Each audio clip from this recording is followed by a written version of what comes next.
हम सभी जानते हैं कि सनातन संस्कृति में समुद्र मंथन का वर्णन होता है।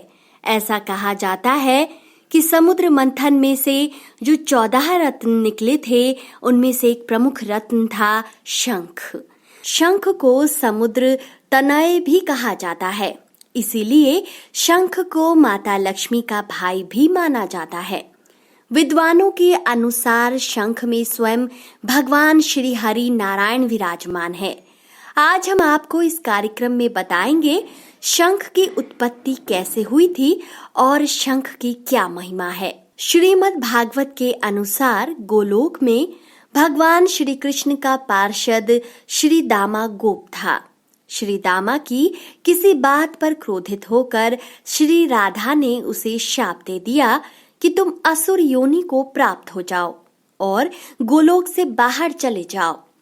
श्री दामा को दुखी देखकर स्वयं भगवान श्री कृष्ण वहां प्रकट हो गए और श्री दामा को सांत्वना देते हुए कहा, तुम त्रिभुवन विजेता सर्वश्रेष्ठ शंखचूड़ नामक असुर होगे और अंत में श्री शंकर जी के त्रिशूल से मृत्यु को प्राप्त होकर यहाँ मेरे पास लौट आओगे।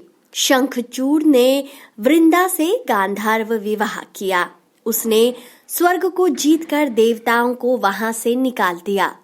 सभी देवता भगवान शंकर के पास सहायता के लिए गए। शंकर जी ने क्रोधित होकर शंखचूड़ के साथ युद्ध किया, फिर भी वह मरता नहीं था, क्योंकि उसकी पत्नी वृंदा पतिव्रता स्त्री थी। भगवान विष्णु वृंदा का पतिव्रत भंग करने के लिए शंखचूड़ का रूप धारण कर वृंदा के पास गए और उसका पतिव्रत भंग कर दिया, जिससे शंखचूड़ निर्बल हो गया। उसी समय भगवान शंकर ने शंखचूड़ का वध कर दिया और उसकी हड्डियों को तोड़कर समुद्र में फेंक दिया। उसकी विभिन्न हड्डियों से शंख उत्पन्न हुए।